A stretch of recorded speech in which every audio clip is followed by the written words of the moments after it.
Alright, Josinzira okubango tuwachinga. Assalamu alaikum wa rahmatullahi ta'ala wa barakatuh. Kali lugambo Promax wa mwenga bulijjo simple manyingido okutuusaako awo gotasobodde kumanya. Amazima go gano nange gabadde gampiseeko olw'okuba nti tuli mu dduka ow'abaana b'essomero abafunye akabenje. Waliwo amawulire ge tubadde tumisinze. Olunaku lw'ejjo we baleese Ssaalongo Erias Lukwago okwongera okumusabira bail. State Prosecutor yasomye statement oba obumu ku bujulizi obulaga nti Ssaalongo Erias Lukwago yamanya ku lukwe Kiiza Besigye lwe yalina nga baagala okumiza mwami Yoweri Kaguta Museveni omusu. Kyagulanyi Ssendamu Robert Bobi Wine musajja mugezi nnyo. Kuba zino ensonga singa ne Kyagulanyi bazimutaddemu. Okusinziira ku mukyala ekiwandiiko kye yabadde asoma oba kye twandiise obumu ku bujulizi obulumika ekyasinze okwewuunyisa eggwanga bwe yabadde asoma mu kiwandiiko ekyo ate yatabiseemu amannya ag'abantu abapya. Kuno kwe kwabadde Salamu Musumba, kwe kwabadde Lubega Mukaaku, kwe kwabadde ne Ssemujju Nganda, nga kitegeezebwa nabo bagenda kubanga bakwatibwa mu nsonga eno. Wabula we yabadde asoma ekiwandiiko kino ayina abantu be yamentioninze be tutaategedde. Finally tumaze ne tubategeera. Omuzungu abasajja go bagenda oparedinga okulumiriza Kiiza Besigye. Omuzungu ono kigambibwa mbu ye yali agenda okukwatagana ne Kiiza Besigye basobole okubanga bamiza Museveni omusu. Kati gwandaba njagala owulirize n'obwegendereza obubaka buno bwasomeddwa mu kkooti era obubaka buno nga bwe bulumiriza Kiiza Besigye ne Ssaalongo Erias Lukwago. Kati balooya ba Kiiza Besigye n'abawagizi be bavuddeyo ne ba-exposinga ono omuzungu gwe babadde bakwese eno generation nkambwe. Soko owulirize emboozi eno. Salamu Musumba subsequently requested for a meeting with AW in Brussels, Belgium, where she invited many other people to attend, including the accused, Erias Lukwago, Honorable Ssemujju Nganda, Lubega Mukaaku, and Charles Romshana. In the discussions at this meeting, AW accepted to join the plot to overturn the government and agreed to be their security. Okusinziira ku kiwandiiko kino omukyalo ono agamba olukwe luno Salamu Musumba ye yayita abantu bonna nyinza okuba mpulidde bubi kankazzeeyo wuliriza bulungi nnyo twagala tutambula mpola mweno ku kiripu. Salamu Musumba subsequently requested for a meeting with AW in Brussels, Belgium, where she invited many other people to attend, including the accused, Erias Lukwago, Honorable Ssemujju Nganda, Lubega Mukaaku, and Charles Romshana. In the discussions at this meeting, AW accepted to join the plot to overturn the government and agreed to be their security. The discussions at this meeting were recorded by AW and the recording shall be relied upon at the trial. Okusinziira ku mukyalo ono abadde asoma ekiwandiiko ekyo kigambibwa mbu omukyala Salamu Musumba ye yayita meeting bw'agiyita bassebo ne bannyabo. Meeting eno mwalimu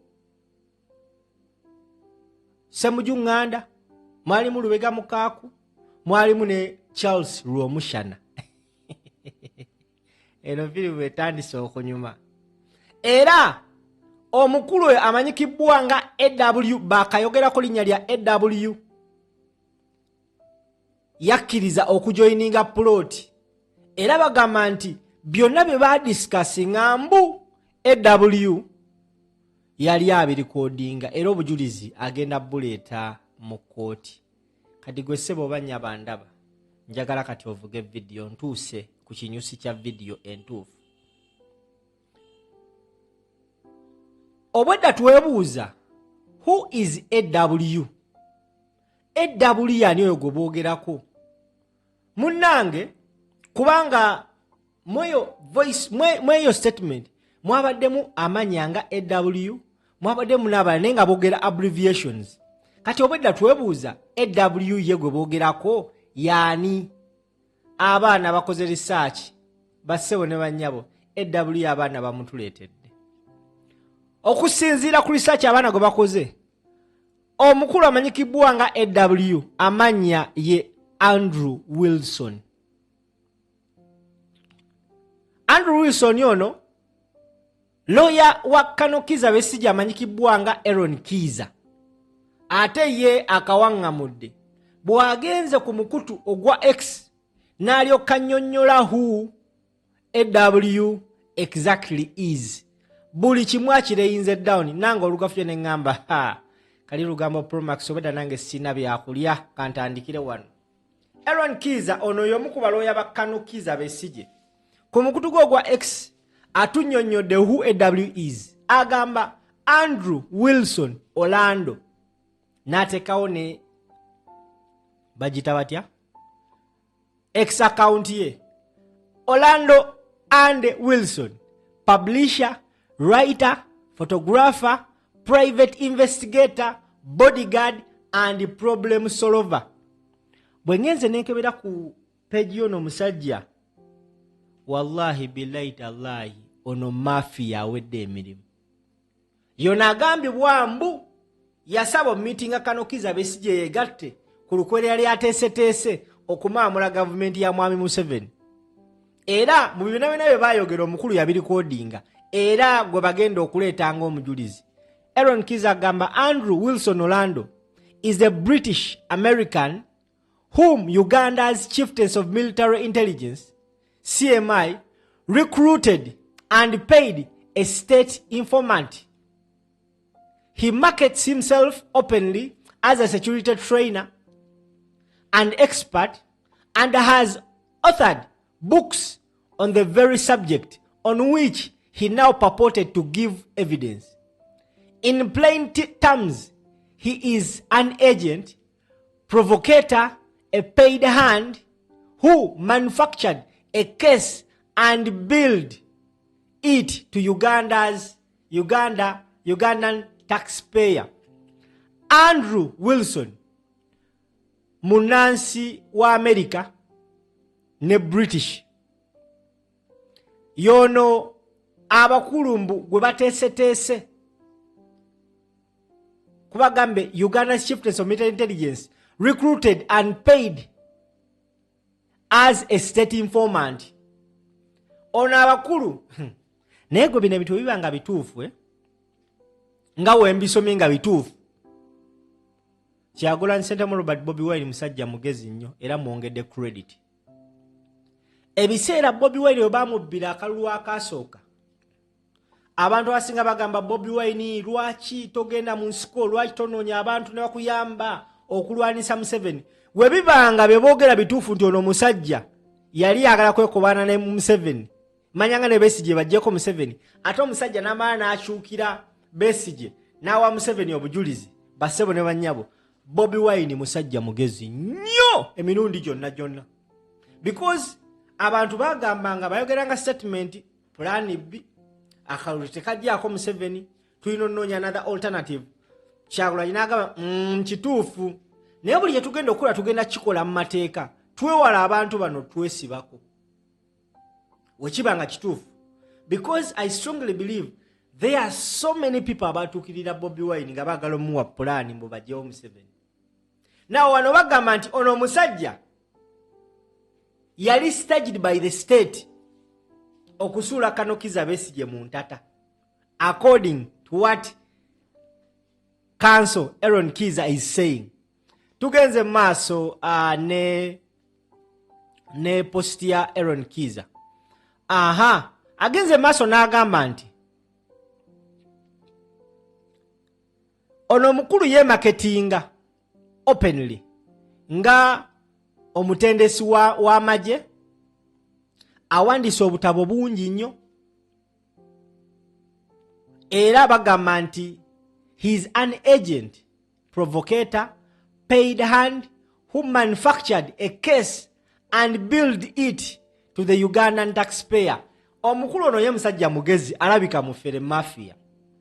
Yakuliyetinga byakuliyetinze n'abiwa gavumenti ya Museveni n'agamba nti nze nina obujulizi obukwata Besigye mumpe ssente buwanana.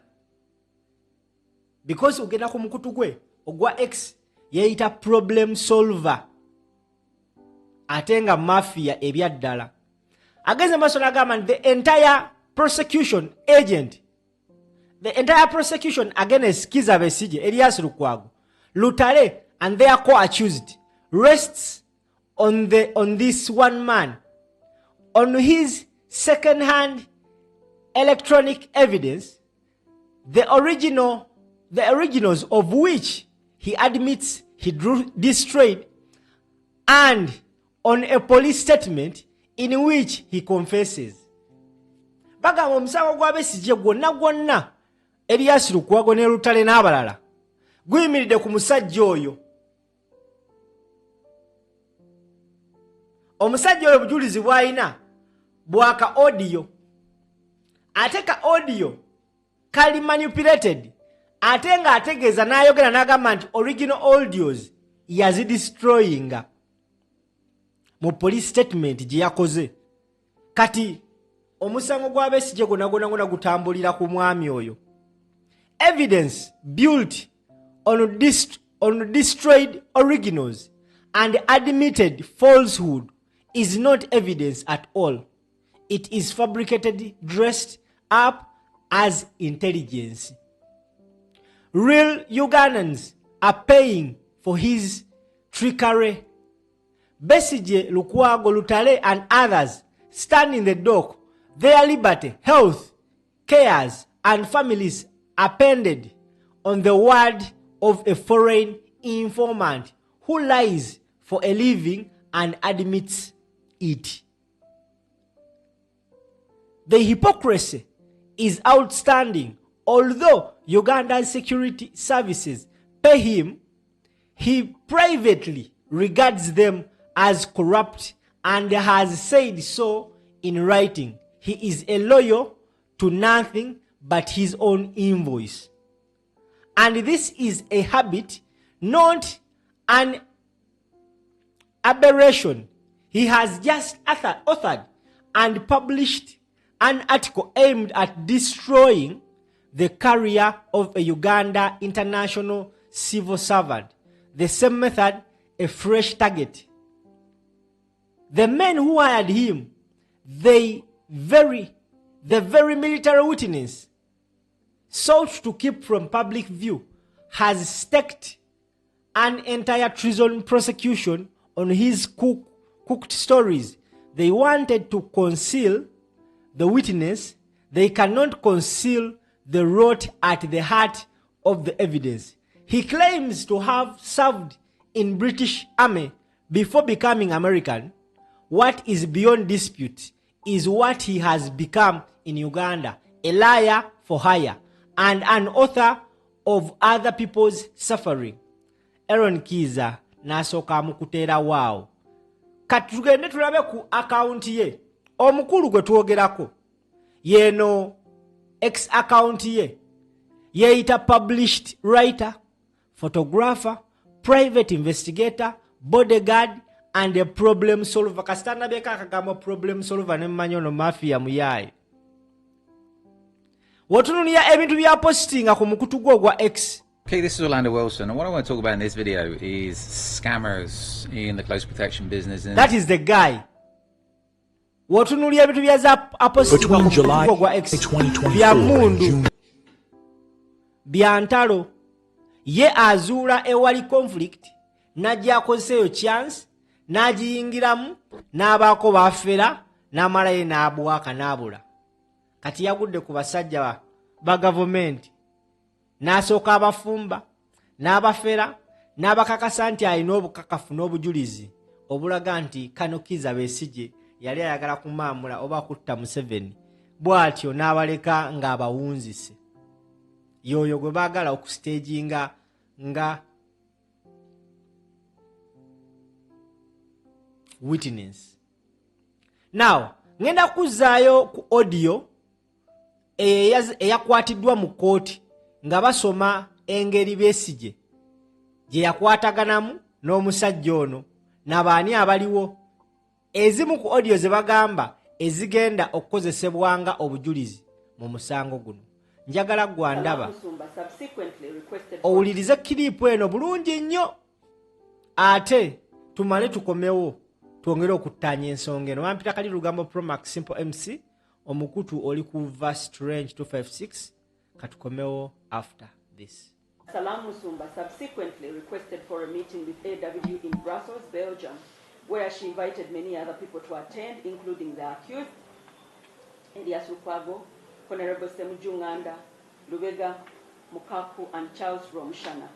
In the discussions at this meeting, AW accepted to join the plot to overturn the government and agreed to be their security.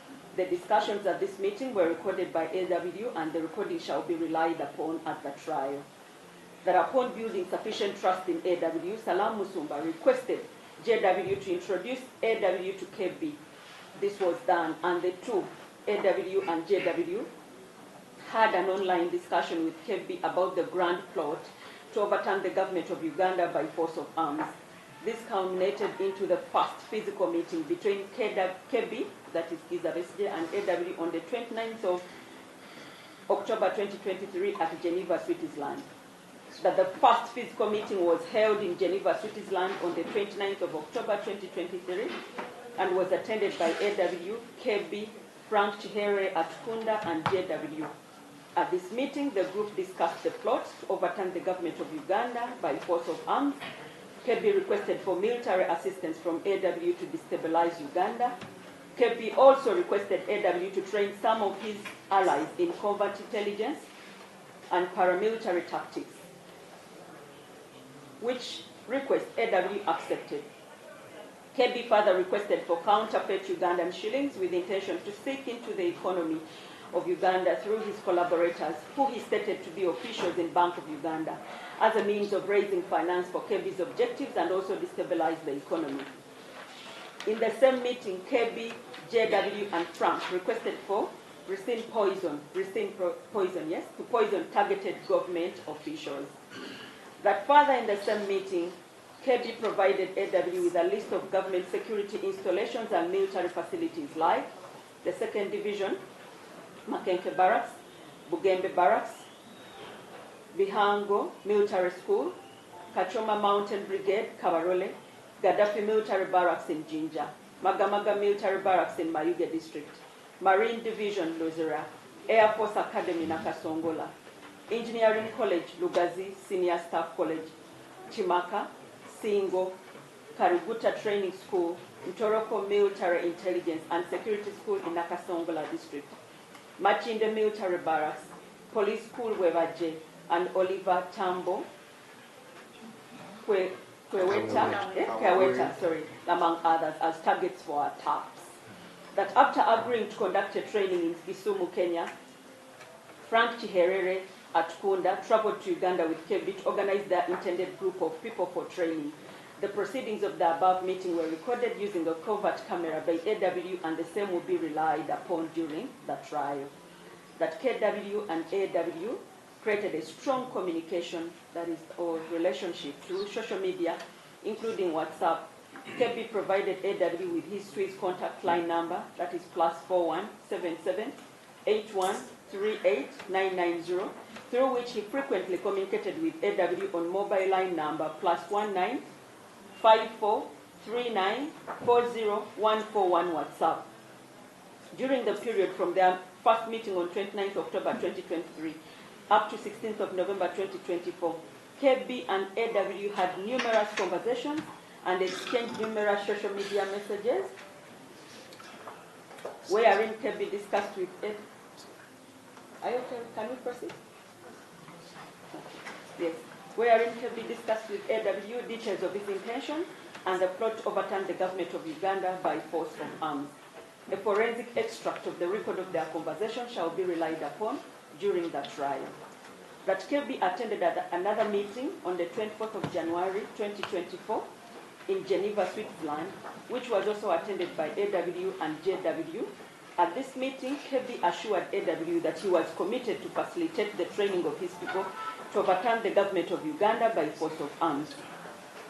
In this meeting, KB and JW further requested AW to assassinate the President of the Republic of Uganda using a drone strike. KB undertook to provide AW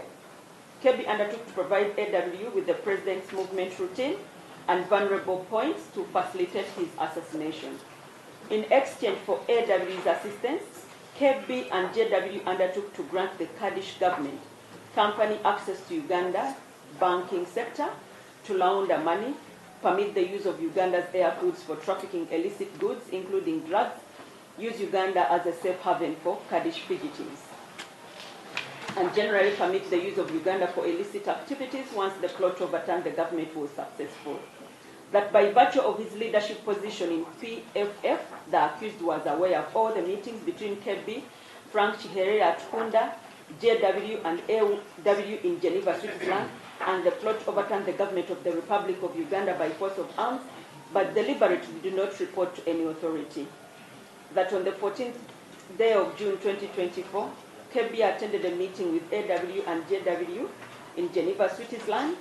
In this meeting, the participants further discussed the plot to overturn the government of Uganda by force of arms. KB requested AW to arrange for the training of a selected group of like-minded conspirators from Uganda, who included Samuel Makoha in Kisumu, Kenya, in intelligence gathering, surveillance operations, espionage techniques, and use of drones to be used in overturning the government of Uganda. In the same meeting, KB and JW repeated their request for AW to supply them with counterfeit Ugandan currency, drones, weapons, and grenades, which they codenamed pineapples. KB provided AW with airstrip coordinates 21735 N32134 E6 GHH72VH plus 2P 72 VF plus 2P length of strip, 1,900 meters, 6,233 feet, altitude, 5,266 feet, 1,605 meters, MSC. In DRC for airdropping of weapons. KB further informed the meeting that he intended to use part of the Zambian territory for training and logistics. At the same meeting, AW gave KB $5,000 to facilitate the movement of Makoha Samuel and other selected Ugandan trainees from Uganda to Kisumu in Kenya for training. That the accused knew of the meeting in Kisumu, took part in the mobilization, and authorized the travel of the participants from PFF, who included Samuel Makoha, for the said training in Kisumu, Kenya, with the intention of overturning the government of the Republic of Uganda by force of arms. That during the meeting of 29 September 2024, KB and AW agreed as a way forward to hold a meeting in Nairobi, Kenya, where KB would be able to meet the Kurdish Iraq contact for AW. KB and AW continued communicating to each other via WhatsApp on mobile lines +41 77 81 38 990 and +19 54 39 40 141 respectively. The WhatsApp communication chats between KB and AW about convening the Nairobi meeting will be tendered and relied upon in court during the trial. The group agreed to have a follow-up meeting later in Nairobi, Kenya. That the said meeting of 29 September 2024 was recorded secretly by AW and another individual who was AW's agent. The recordings will be tendered and relied upon in court during trial.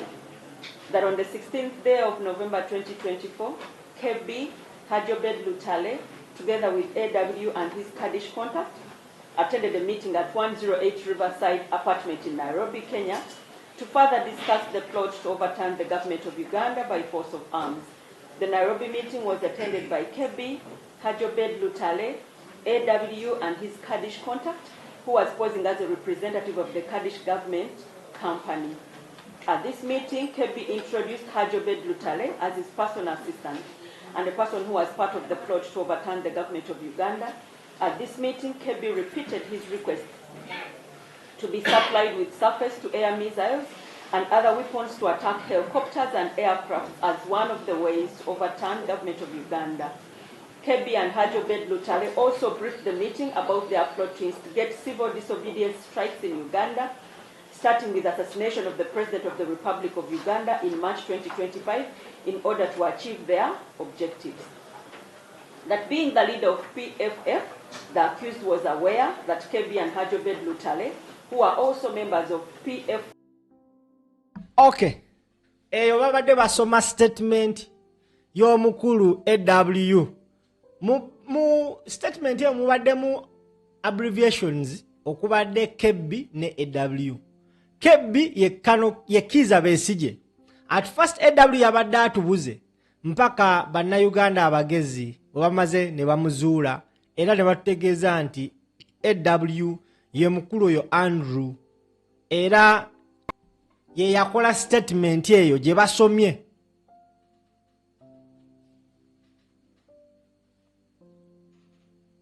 Ye yakola statement eyo gye basomye.